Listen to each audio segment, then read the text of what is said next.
My name is Timothy Jones, 45 years old, stroke survivor. I had a stroke back in 2008, April 11th, and I've been fighting back every day since. My name is Hattie G. Jones. I'm the mother of Timothy Washington Jones. When I first heard of his situation, I was at home, and he was living by himself in an apartment. And he was on his way to work, or he was getting ready to go to work. And he said he didn't feel his hands holding anything. He was supposed to be holding a toothbrush or whatever else he uses to take care of himself. And he didn't feel anything. He felt a numbness. And so he got to the point where he was really disturbed, so he called 911. And they came and took him to the hospital, and when he got to the hospital, he was really in serious condition. The next morning, I went to the hospital, and he was almost lifeless. They had to operate on him. They had to move part of his skull so that his brain had room to expand. And he didn't know me. He was unconscious of anything. And I said, oh my Lord, I'm going to lose another son. I was on a ventilator, and so from there, I went to Bryn Mawr Rehab Hospital. Was in Bryn Mawr Rehab Hospital for a couple months, probably about 3 or 4 months. I heard about fighting back through Bryn Mawr Rehab Hospital. One of the physical therapists gave me a pamphlet. I came up, I got wheeled in, talked to Ron. He said, your trainer will be Steve Tarter, but you'll see him, you can't miss him. We've been working together ever since about 2 years.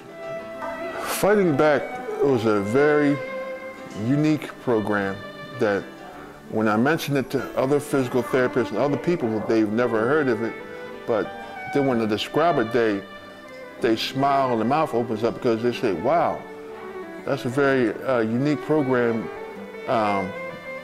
made for specifically people with brain and spinal cord injuries that you can't get in other places. As time passed, now I come in independently, I walk in and walk out with no cane or anything. So I don't even bring my wheelchair to Fighting Back anymore. He came in a wheelchair, and we gradually got to practicing sitting and standing, and eventually he had this big old quad cane. It was the biggest one I ever saw, a really big piece of hardware for, you know, a big guy, so it makes sense. He also had this big, heavy metal brace. They both looked like from yesteryear. But I guess he just needed that exaggerated size. So we worked with the quad cane, and then slowly he had a single cane, and then started to just hold my arm. And one of the days we were walking by a treadmill, and it was being used by someone else, and he was just in awe that this guy was just walking on it, and he wished he could do it. And I said, Tim, you know, we've been practicing for a little while here on the ground, on the floor, so give it a shot, you know, what can you lose? So we got him on it, and he was able to do it for maybe 15, 20 seconds at the slowest speed, and really excited about that. And we built on it from there, and he slowly got more comfortable and wouldn't be pressed. At first he was like white-knuckled, holding on, really tense and flexing, and his arm would get sore before his legs, and he learned to relax, and we work up to 10 minutes, so or 12 even, I think, and at a faster speed as well, working it up a couple notches. So really came a long way on this treadmill. He was very hesitant, didn't want to fall, and which I understand because he'd go down hard, he's big.